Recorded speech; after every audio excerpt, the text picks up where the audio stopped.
Our today's guest is Parnaz Foroutan. She is someone who has lived through some of history's most defining moments.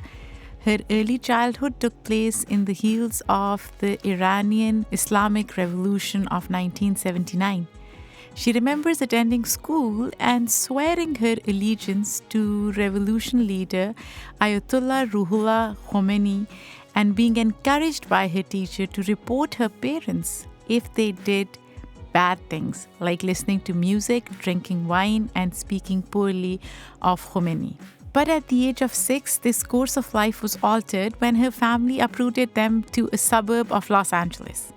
Reeling with cultural shock and speaking no English, she had to learn to construct a new life and identity in this new country that was rapidly changing to reflect the ideals of the Reagan administration.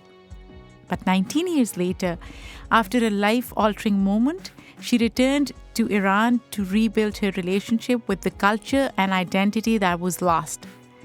A little while later, she wrote a memoir to document her experiences. I am so excited to welcome Parnaz. This is Immigrantly, and I am your host, Sadia Khan.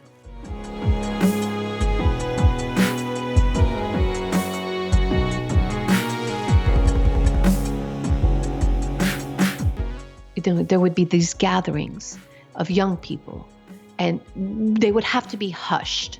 Literally, like if there was going to be music, they would put blankets on the windows to muffle the sound so it wouldn't reach the street. Mm-hmm. There was codes to come into the apartment so the police wouldn't find out, because gatherings are illegal.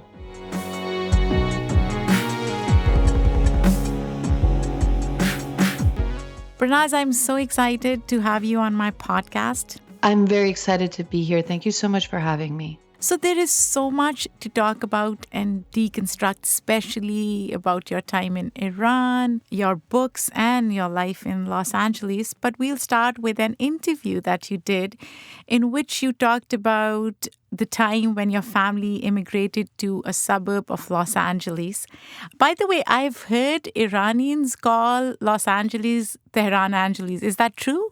It's very true, particularly in the Westwood area, where almost every other business is either a kebabi or it's a bookstore. You know, the signs are written in Farsi. It's heartwarming to be there. It's a little piece of Tehran in the middle of Los Angeles. So when you moved, going back to my question, when your family moved, in fact, you moved to a suburb which was at the time predominantly white, upper middle class and conservative.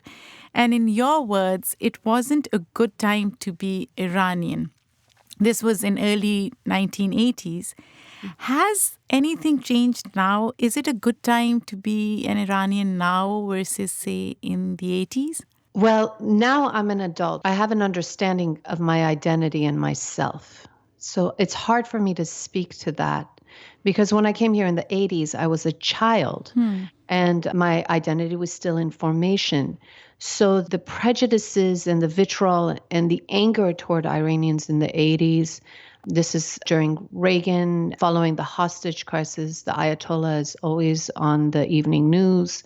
As a child, I didn't understand the politics of it, and neither did the children around me, but we were in a way play acting the, let's just call it what it is, the hatred. We were participating in a sort of mimicry of what the adults were participating in. And being the sole ethnic child, not even just Irani, but ethnic child in that school, I was on the receiving end of a lot of playground bullying. It was very, very difficult. Now it's changed. The playground in that neighborhood is much more colorful. There's kids of all ethnicities. I mean, there's still a large white population. However, we have kids from China and Pakistan and Mexico and El Salvador. I mean, there's more folks. I think these kids are growing up in a more multicultural environment. And there's also this dialogue within the classroom that didn't exist in the 80s, where now we're, celebrating diversity. Whereas in the 80s, there was no discussion of celebrating diversity. I don't think we even used that word in respect to having people from all parts of the world within one classroom. So, Parnaz, given all the racism and vitriol that was targeted at you and your family, how did it affect the way you constructed your identity as an Iranian American? I'm ashamed to say it, but I was ashamed of being from Iran. I was ashamed of how I looked. I was ashamed of the fact that I couldn't speak a word of English. I was ashamed of my parents, of the way they spoke. I was ashamed of the food in my lunchbox because it wasn't, crustless peanut butter and jelly sandwiches. It was like dolmes, So,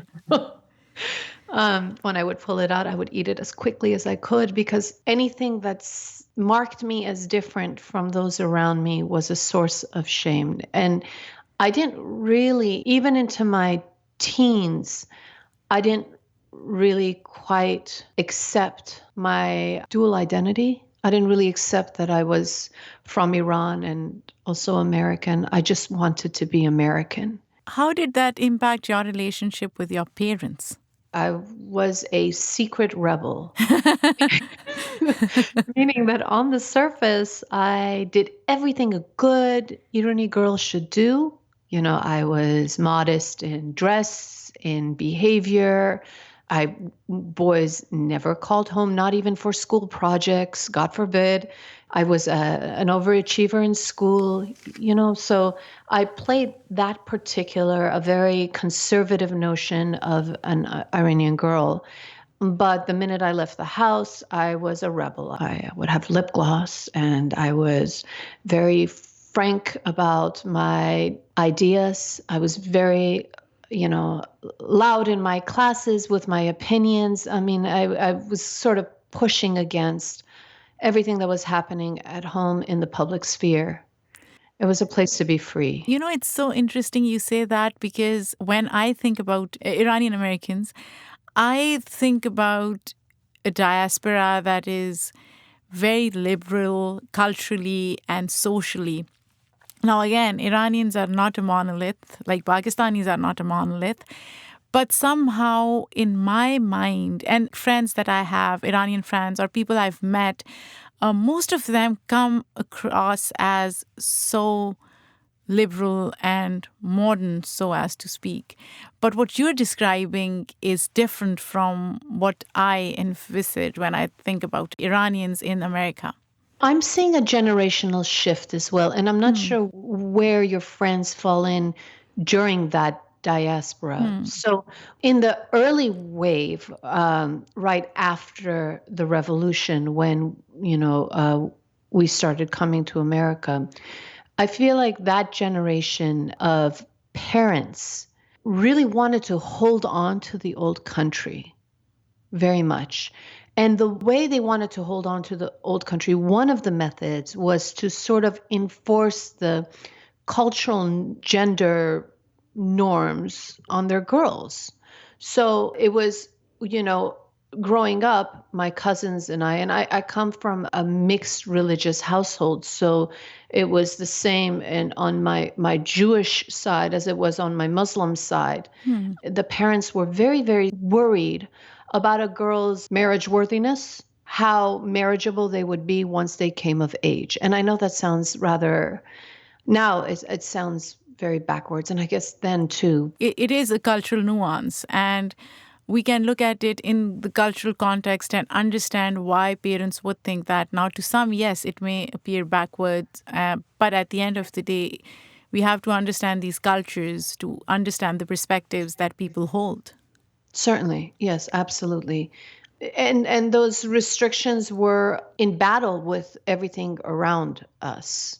So, for example, it was very important to be modest and to do well in school and to not, at least publicly, have relationships with boys.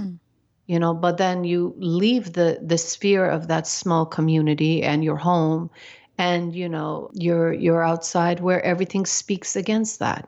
where, in fourth grade, everybody was talking about who was going steady with who, So it was this constant battle between the two cultures and very specific to gender. I feel like the boys in my community didn't experience the same sort of difficulties that we girls had to navigate. Have you seen a shift in terms of how boys and girls are treated now? Are girls treated any differently than the way they were treated, say, 15, 20 years ago?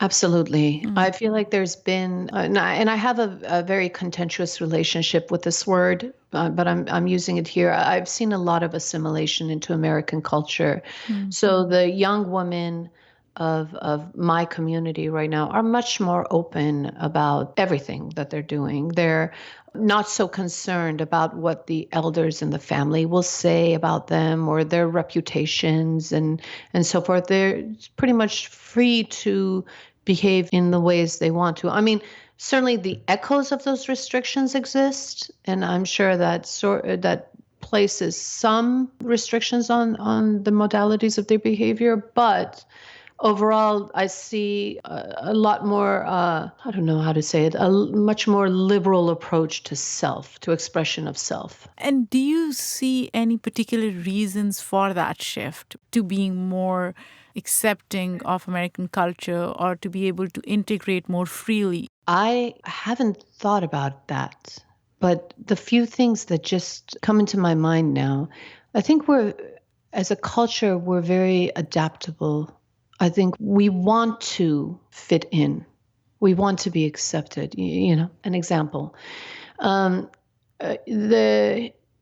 the Iranians in Los Angeles specific, do not refer to themselves when someone says, what's your ethnicity? They don't say, I am Iranian. They say, I'm Persian, and I think the reason they do this is because they want to distance themselves from being associated with whatever negative connotation exists with being from Iran. They want to be part of a culture that accepts them. And perhaps in the rearing of their daughters and sons, that has seeped in as well. They want to integrate, to assimilate Americanness into who they are.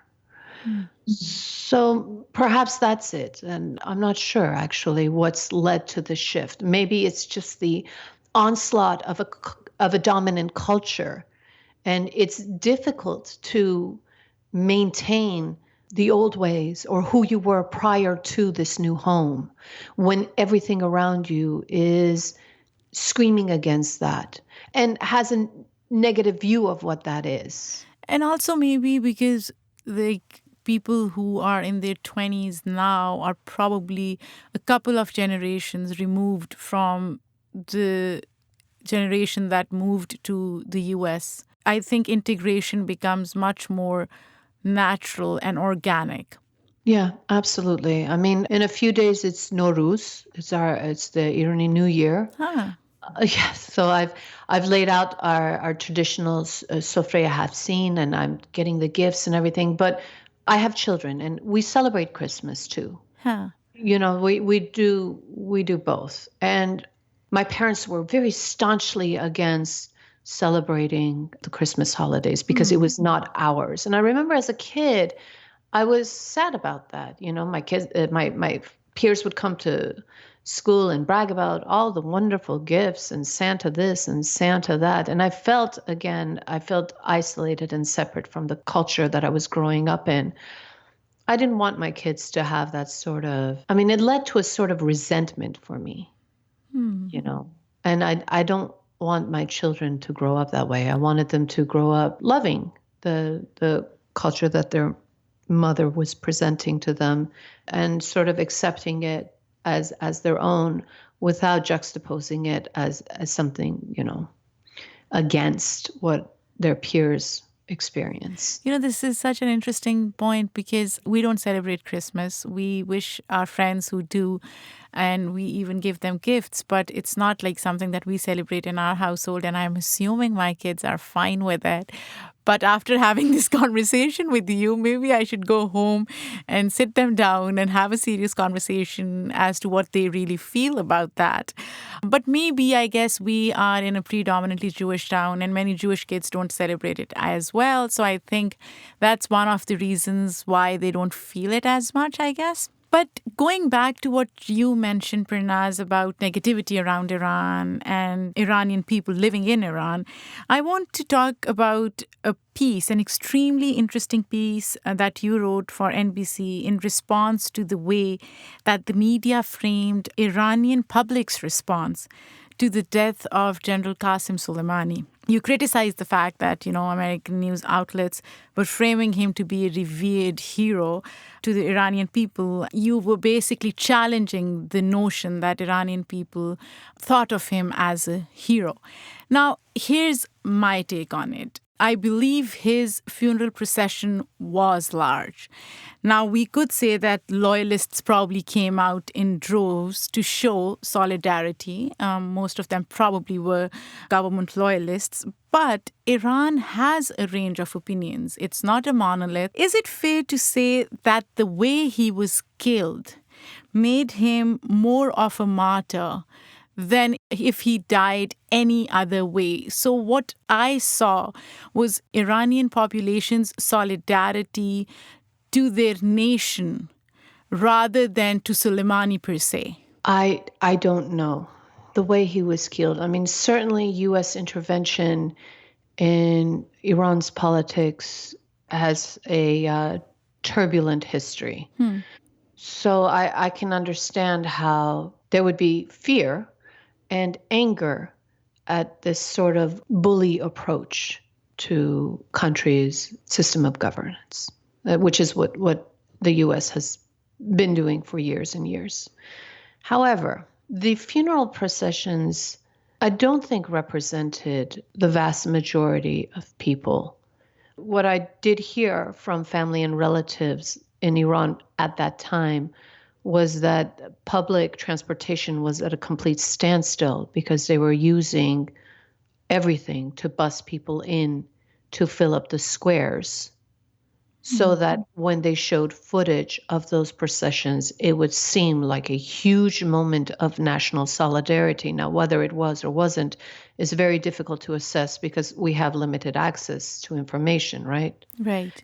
So if they say that the lens is constructed in such a way as to capture this moment of solidarity, we don't have much to say otherwise. And the reason we don't have much to say otherwise is because anything opposed to what the state, what the government is trying to put out is quickly silenced.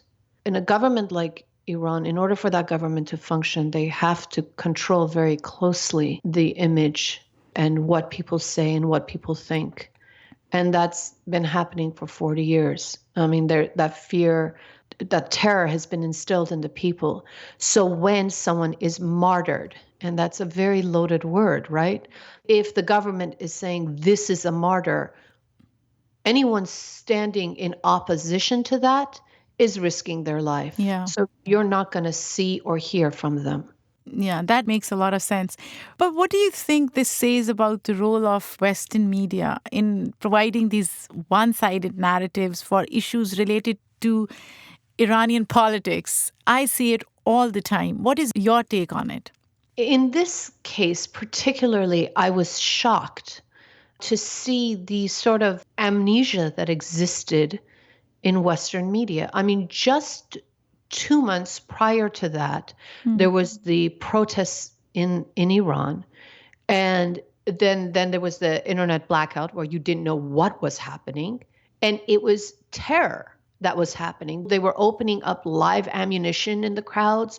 They took thousands of political prisoners.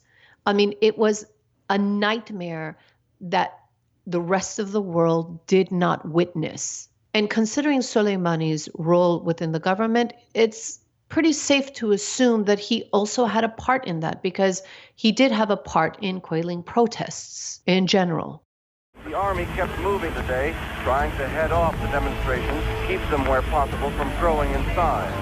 This dogged military resistance to the anti-Shah disturbances, part of an effort to buy the Shah as much time as possible in which to create a political solution. Demonstrations like these today in Tehran are a daily occurrence in towns throughout the country now, and one sign of the fact there is nothing less than a kind of revolution being attempted here, trying to change the form of Iran's government, and unlikely to settle easily for any solution which still keeps the Shah on his throne.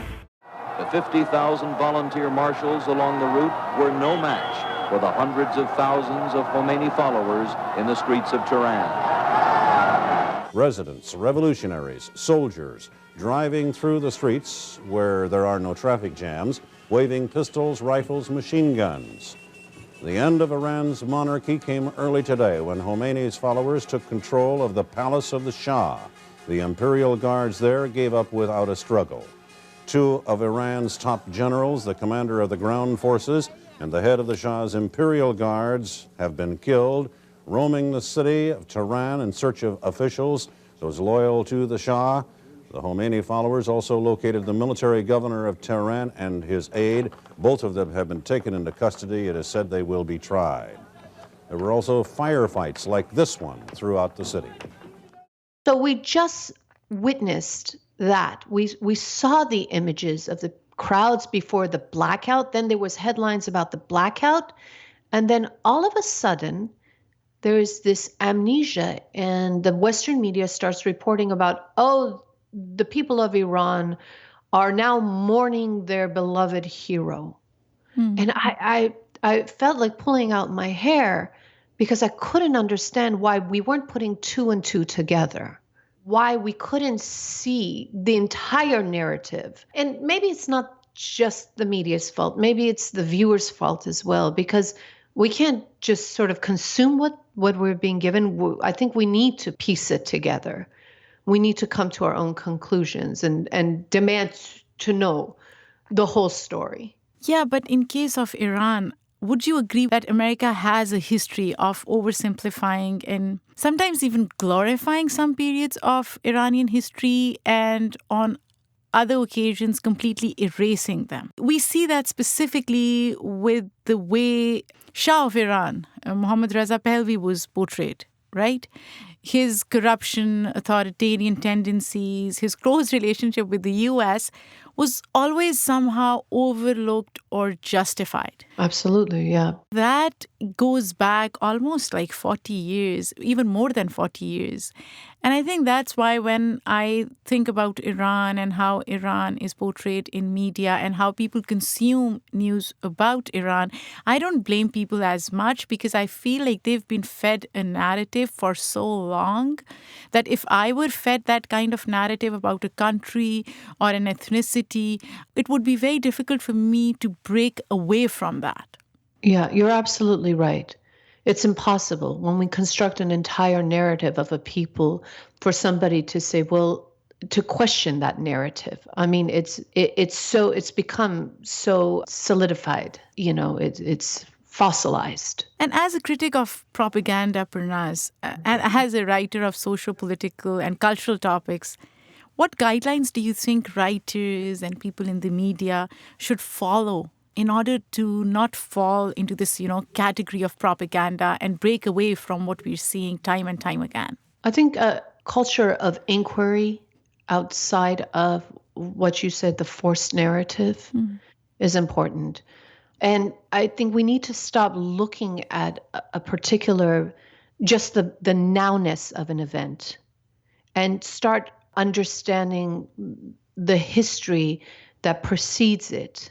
That's really important. For example, we look at the Shah, the narrative of the Shah, that he was this moment of freedom for the people of Iran, and it was great, and everybody was happy, and then he was overthrown, and then the Islamic regime took over, and now everyone's miserable. And like you said, it's an oversimplification of the history of Iran. What we don't see is that previous to that, There was a movement toward democracy, of nationalizing the oil with Mossadegh that the CIA overthrew.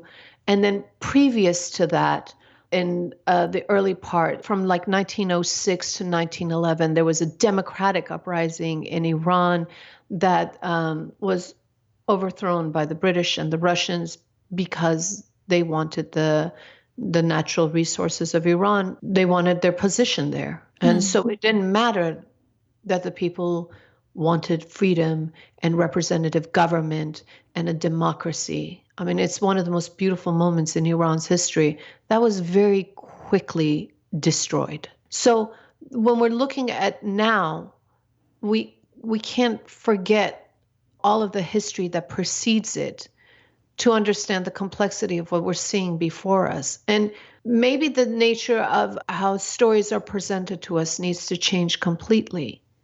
Like, we can't just say, oh, yes, the people of Iran are oppressed by the Islamic theocracy. Well, we need to understand that it's not just the Islamic theocracy that has created this systematic oppression.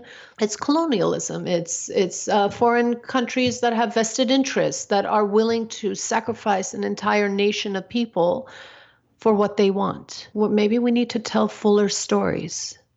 Do you think it's harder to tell fuller stories given the fact that probably many in the Western society, especially in America, don't want to hear that? Those stories are not as quote unquote marketable?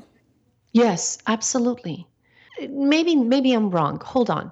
It's possible that those stories are marketable because we demand those stories. We want to hear the stories of the poor, oppressed people of Iran. Or maybe we just want stories of Iran, and the only stories we've been fed are the poor, oppressed people of Iran. So we don't know that there's more, but there's a part of us that's hungry for other stories as well. So it's hard to tell. I think chicken or the egg situation. I don't know which comes first. Talking about stories, let's talk about your latest book, Home is a Stranger.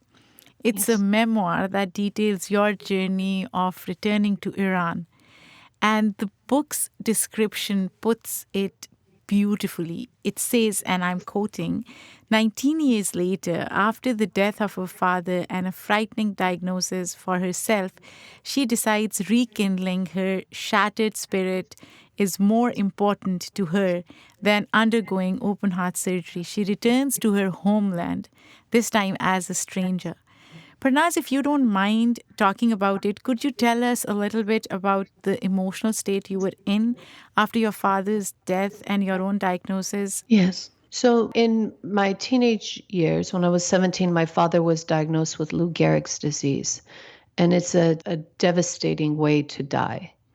And he was sick for 3 years, and then he passed. And the day he died, I had the most transcendent experience of my life. All of a sudden, the world opened up, and it was beautiful, and it was loud, and it was full of grace. And I was walking around just open to it. And in that openness, I started to see things differently. You know, we lived in a suburb, and I could see just the monotony of that comfort, the tediousness of it, the sort of veneer of happiness, but it was just folks going to work and shopping and sitting in front of the TV and repeat. And then I went to college, and then I had my first 2 jobs. I tried a career in education, and I felt I wasn't fit for it at the time. And then I was in the industry, in the film industry. I worked at a subtitling firm, and I would sit at my desk day in and day out, working on these films, subtitling these films. And I felt so empty. And I would go out, it was in Hollywood, I would go out during my lunch break, and I would walk in the streets, and the billboards just felt like an onslaught of like being attacked, and there was tourists on one end looking at the stars beneath their feet on the Walk of Fame, and then right next to them were homeless people sprawled on the ground, and I couldn't understand what I was seeing. It was too much. And during that time, my uncle Behruz came from Iran to visit back when travel was a little bit easier between the two. It was never easy, but it was easier. He came by to visit us after many, many years of not being able to come see us. And he started telling me stories about Iran. He was a Jewish man, and he would take groups of his son's friends who were predominantly Muslim into the wilderness. They would go wilderness trekking through the mountains. Now, there's no trails. Like, they would just pack their stuff and they would go into the mountains from one village through the wilderness to another, and they would just live in that wilderness for 3 days, 4 days, surviving with just what they had. And I was blown away by these stories. The closeness to nature, the dangers that they went through, the beauty of it, the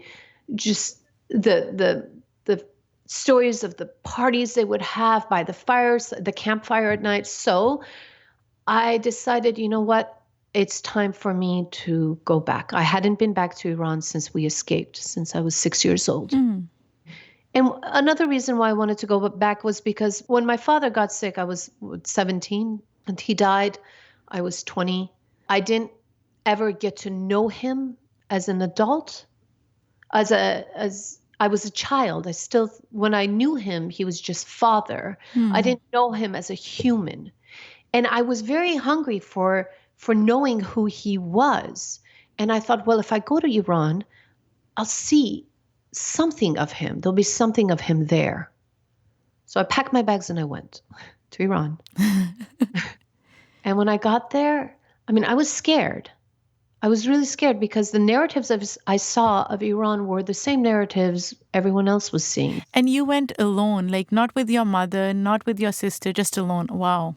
Yes, I packed my pack and my suitcase and I went. And right before leaving, I'd always had this heart condition, but we didn't know, my heart would start racing. And my mom said, well, if you're going to go trekking at high altitudes, I want you to get a full checkup at least, make sure everything's okay. So I went in for an appointment. They did all these tests and they couldn't figure out why I would have the arrhythmias, but they happened to find a couple of holes in my heart. And my right atrium was enlarged and my life was in danger. But I was 24 years old and I didn't really understand what that meant. So I didn't tell my mother because if I told her, she wouldn't let me go. Oh, wow. Yes. So I went. I didn't tell anyone. The doctor gave me the diagnosis. He said, you need surgery really quickly. And I said, well, you know what? I'll think about that when I return. And I went to Iran and I was there for several months, falling in love with that country. So what did you fall in love with? Everything. I fell in love with all of it. I was blown away by it. I went there scared. As I was saying, I was so afraid because all I saw was, oh my God, the women are forced to wear hijab. And if they don't wear hijab, they're taken to dark prisons and they're beaten. And those stories are true. It's not that doesn't happen. There is terror enacted upon women, a systematic terror that exists. But outside of that, beyond that, people live. And I was invited, to experience that with them. And there would be these gatherings of young people and they would have to be hushed. Literally, like if there was going to be music, they would put blankets on the windows to muffle the sound so it wouldn't reach the street. There was codes to come into the apartment so the police wouldn't find out because gatherings are illegal, period. Co-ed gatherings of unmarried people are illegal. So, there's this heightened sense of living when you know that at any moment the Basiji police, the Basijis, the morality police can break down the door and take you all in for just listening to music and dancing. And yet people do that. They listen to music and they dance and they enjoy their lives, right? Oh my God, so much, so much. I grew up, aside from the restrictions within the home, I grew up in the U.S. where we had the liberty to dance and enjoy music all we wanted. And I certainly did in my 20s dance and enjoy music and go to parties and, go to raves and go to clubs. But there was something different in Iran. I think it was almost as if it wasn't taken for granted. There was a risk involved for indulging in that particular experience. And so you didn't take it for granted. You really lived in it. You really appreciated it because the cost was so much. Parnaz, did you discover anything about your dad? Because that was also the intention, right? To go and discover something that you didn't know about your father. My response to this is going to be odd. I'll tell you. I did. It's as if the entire country was him speaking to me. For example, on my second day, on a walk to the neighborhood bazaar, my first outing alone, I was going to the neighborhood bazaar to buy some bell peppers or something for my aunt who I was staying with. And you were in Tehran? I was in Tehran, yeah. And I'm walking to the bazaar. I'm trying to be, careful. And then all of a sudden in front of me, this garden gate bursts open and this rooster runs out down the pavement, down the street. And then these two children run after it screaming. And then they're followed by this old man in his flopping sandals and he's cursing and they're all chasing this rooster. And I was blown away by it, by just this. It was so unexpected. I mean, I'll tell you, never in the 30 plus years that I've lived in the US has anything that unexpected and that joyful popped out on the suburban streets that I've lived in or the city streets. This sort of like... It's a simplicity of life.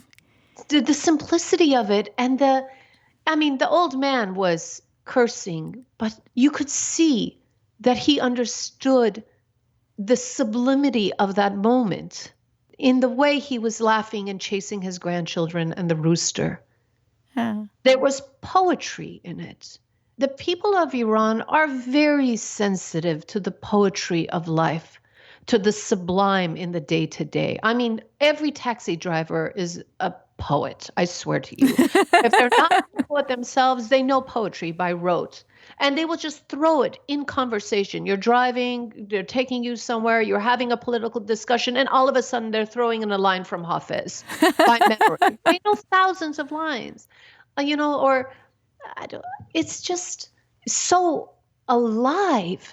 It's such a magnificent place. And that narrative, since we were talking about narratives, I mean, the narrative we see about Iran is the darkness, the hijab, the oppression, the mourning, the pulling of hair, the pounding of fists against the chest. There's pizza joints. People eat pizza, Yeah, I'm not surprised at all. It's the same with Pakistan. It's like these narratives that are created of societies which are so untrue. Absolutely. And it's a form of dehumanization, isn't it? That absolutely. we reduce people to their oppression. So they are oppressed, true.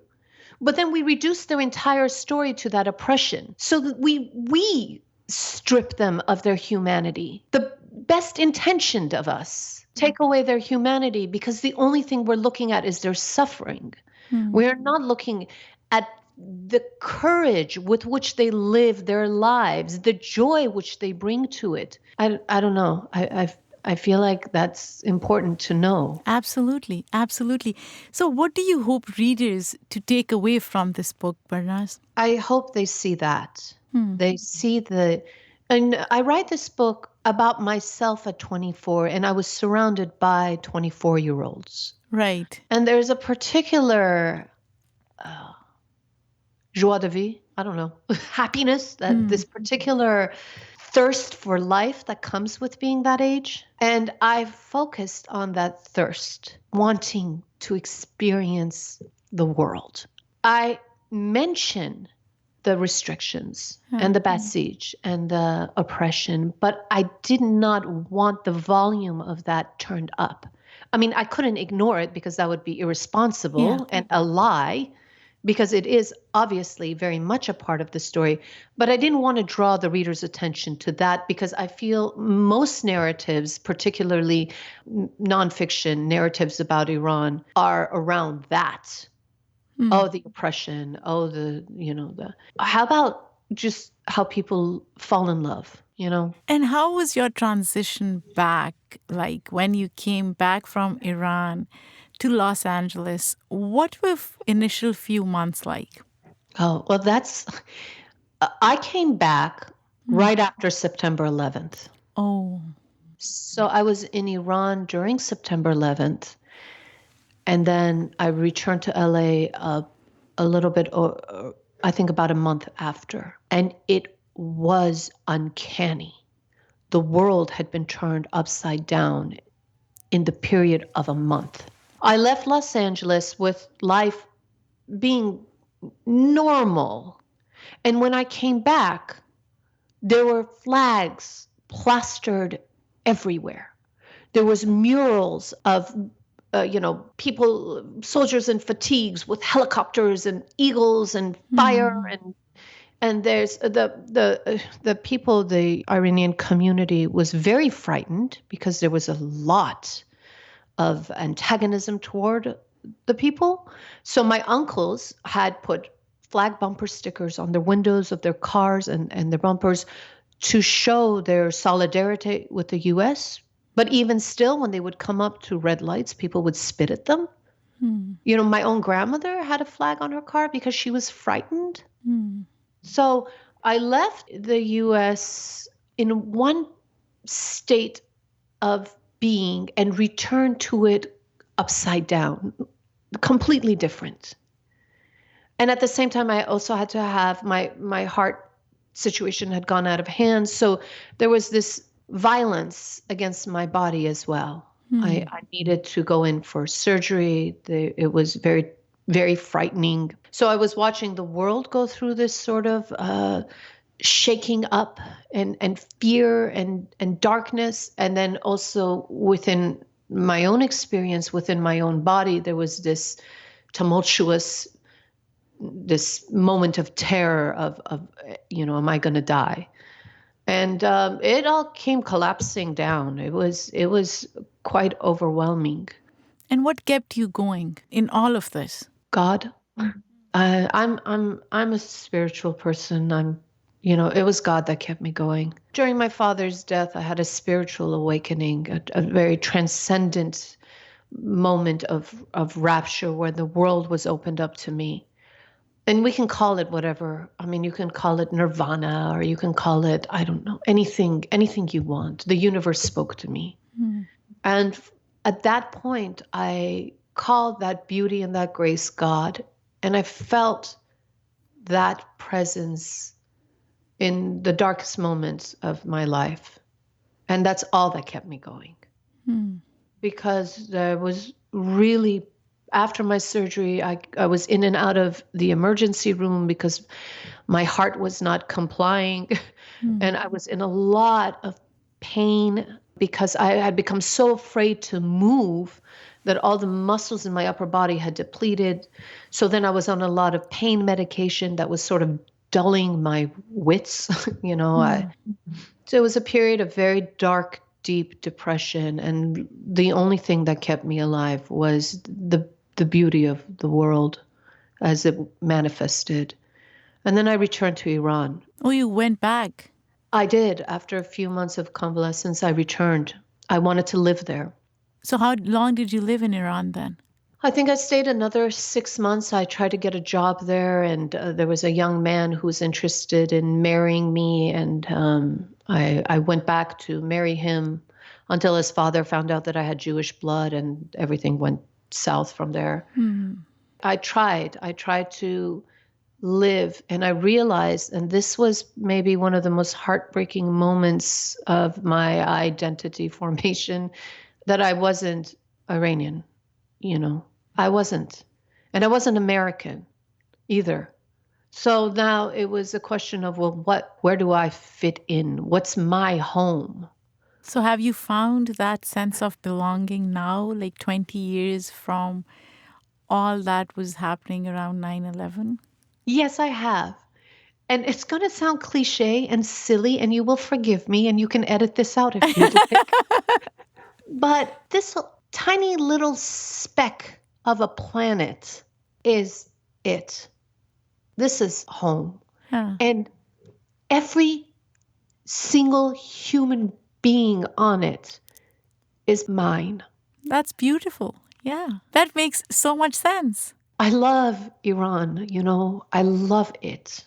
And when I see right now, particularly, the people are really suffering through the virus, I see that and it tears me apart.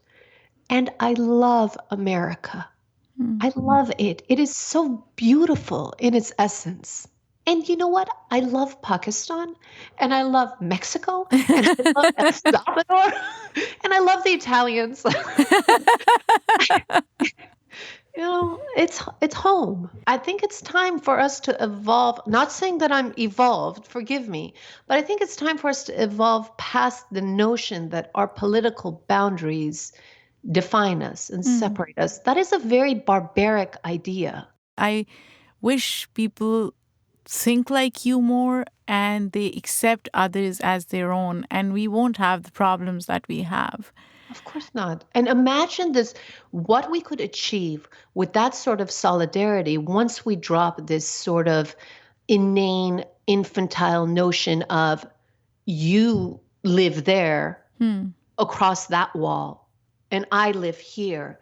And if you step into my part, I'm going to shoot you. I'm going to kill you. I'm going to tear your children from your arms and put them in cages. Yeah. Yes. Yeah. What are we doing? Absolutely. So I ask my guests to describe America in one word, and you've already done that, but I still want you to describe America, given all that's happened, how you've experienced America as an Iranian American. How would you describe it? Boy, that's a tough one. It is. Look, America was this dream of finding happiness, of finding self, of belonging. And, from its very moment of inception, that was what it was founded on, of strangers, of people coming here to try to build something out of nothing. That's what it is. And it's always been. And to take that away from America is to strip her of her beauty. Thank you so much, Parnaz. This was wonderful. I had so much fun talking to you. This was just wonderful. Thank you so much. Thank you for inviting me and for allowing me to share my ideas with you and your listeners. So before we go, where can we find your book? Everywhere. You can find it everywhere. However, since your local bookstores are really suffering right now, please find out who your local bookstore is and order directly from them, because they don't have the foot traffic because of the virus. So home is a stranger, just ask them for it, and they can also ship it to you. It won't come immediately next day prime, but it'll come. Thank you so much, and stay safe. Thank you. You too. Be well. Be sure to tune in next week with another incredible story. We are on Twitter at immigrantly_pod and on Instagram at immigrantlypod, and stay safe.